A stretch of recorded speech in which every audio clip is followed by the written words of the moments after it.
Guys, nagbabalik na naman si ate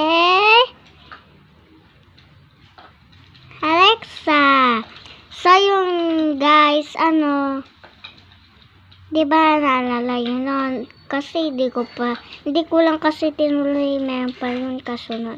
So itutuloy natin sa next. Sa meron muna ako gagawin.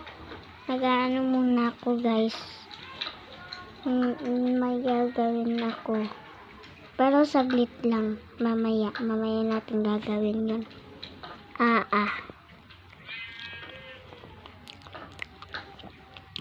Mag-comment kayo kung anong gusto yung kanta.